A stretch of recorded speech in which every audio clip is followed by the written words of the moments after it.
Greetings everyone. This time we're not on the bench. It's another speaker review. Like I said, I'm going to go around and do or review all the speakers I have around the house.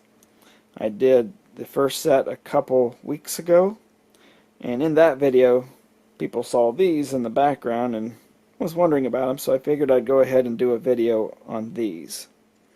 Well, these are not full range speakers. These are just subwoofers.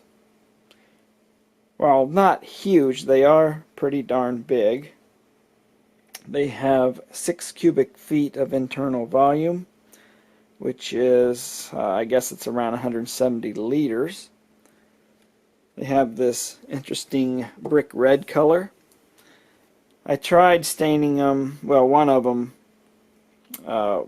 with stain, kind of a natural color. Then I didn't like it and I tried black. Didn't like that either. So I ended up going with this kind of an unusual brick red color, and I actually like it. So that's how it ended up with this odd color arrangement. Cabinets are 3/4 plywood. Yeah, I can't convert everything to metric, but I'll do so where I can.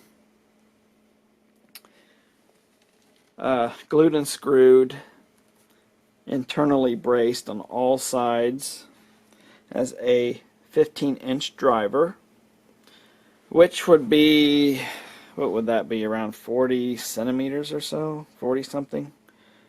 Has these twin 4-inch ports that are flared. Absolutely no chuffing with these. And they are tuned at 24 Hertz. So yes, these do play pretty darn low. A lot lower than necessary with most music, but you know, you can use them for playback of movies and things like that where you need a really deep bass response. In-room response, as I call it, will go a lot deeper. You know, the speakers I reviewed a couple weeks ago, these are tuned at 48 Hertz, I believe. They are probably tuned a little high, but I think for their size and the type of music I would use them with, that's just fine, because the in-room response, I've actually tested it listening to sine wave tones, and the tones stay nice and flat down to 35 Hertz with these. So getting back to these, I can get down to 18. However, the thing is, with human hearing, it really rolls off when you start getting down into the 20 Hertz range. So it's not a lot of audible impact, but it can actually make the walls breathe a little bit with the sound. Now let me tell you what these speakers are not. They are not high sensitivity PA type subs. 99 dB at 1 meter type thing. They're not super efficient. They're probably 92 or 93 dB. It's just they're meant to go really deep and play a nice clean bass. You could remove this 15-inch driver and replace it with an 18-inch. You'd have to make the hole cut out larger. And you probably want to shorten the length of these tubes. You want to tune the cabinet up to maybe the mid-30s or 40 or something. And then you would have a loud PA type woofer. So yeah, I just want to make that distinction there. So what I'm going to do now is remove the driver here and take a look inside the cabinet. Okay, here is the driver. It's a Dayton Audio, I have to focus on that. Dayton Audio DC 380 8 ohm speaker. These are a very good match. They're not a perfect match, but a decent match for this cabinet size. The actual driver that would be the best costs $100 more, and I wasn't going to go for that. And here is inside the cabinet. Got my headlight here. You can see it has a brace from side to side and top to bottom. And there's a brace going across here in the front. You can see the ports. There's some stuffing in there. Ports go pretty deep. They go within a few inches of the back. I don't know, about 5 inches or so. Whatever that would be, about 12 millimeters or centimeters. So that is the internals of this. There is no crossover. You see the wires there connect directly to the speaker. Oh, looky there, we have a visitor. Snickers. It's actually better to active crossover anyway than put lossy crossover networks in these things. So you get the power to the driver here. I don't remember the power rating on these, but they're plenty for what I need. Oh, of course. Oh, of course. We have to explore. He's going into the dungeon. It's kind of like a little labyrinth in there for the kitty.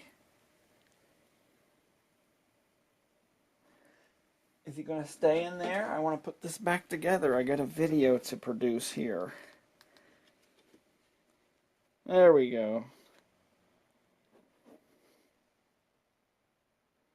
Maybe. Oh, there we go. All right. No, don't step on that. You've already dented one cone in your life. No more. Okay, so I got the speakers hooked up here. I just used the little Class D board from the previous video. Music player, signal source, and this little power supply here. This will give us about 15 watts of output power. Don't really want to drag my lab power supply over here to do this. It'll be plenty good. And of course, this camera does not record bass very well, so I'll use the Olympus PCM audio recorder for that. And what I'm going to do, I'll just play some sine wave tones at various frequencies. Okay, starting out with a 15 Hertz tone. I will say this, the recorder may not even be able to pick it up, and you probably hear a lot of things vibrate instead of the actual pure sine wave. But I'll run up through the tones here and just see what happens. Okay, we're running at 20 Hertz.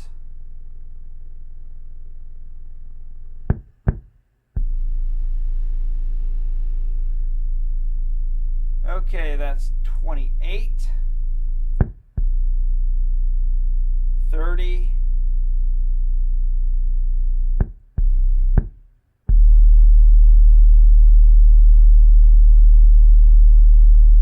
38,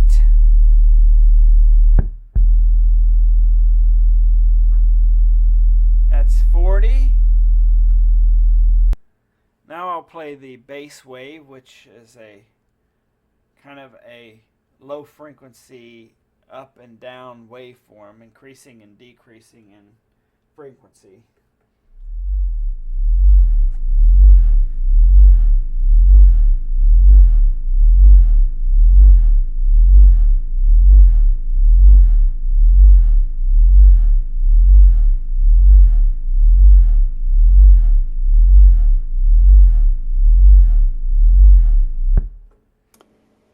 Okay, well, hopefully that came through half decent. You just never know how the sound is going to record when you do that. You know, I don't ever think that it represents exactly what you hear actually standing in the room. But, you know, you only can do what you can do. Well, they're a pretty nice set of speakers. However, I really don't have any use for them. I'd like to get rid of them. So if you're interested in these things, let me know. I live in Southwest Ohio, and I don't know what I would sell them for. Maybe like 150 a piece. Or if you don't want the drivers, I'd keep the drivers and the covers and just sell the cabinets, for a lot less. I don't know. It's if you're interested, and please don't waste my time. This isn't Craigslist, where people, you put an ad up and people email you and you never hear from them again. But if you're seriously interested and you think you might want these things, I'm not going to be able to ship them, of course. You'd have to come and get them. Drop me a line at my johnaudiotech@gmail.com and we'll talk. Well, that wraps it up for this review. Thanks for watching. Even the device... yeah.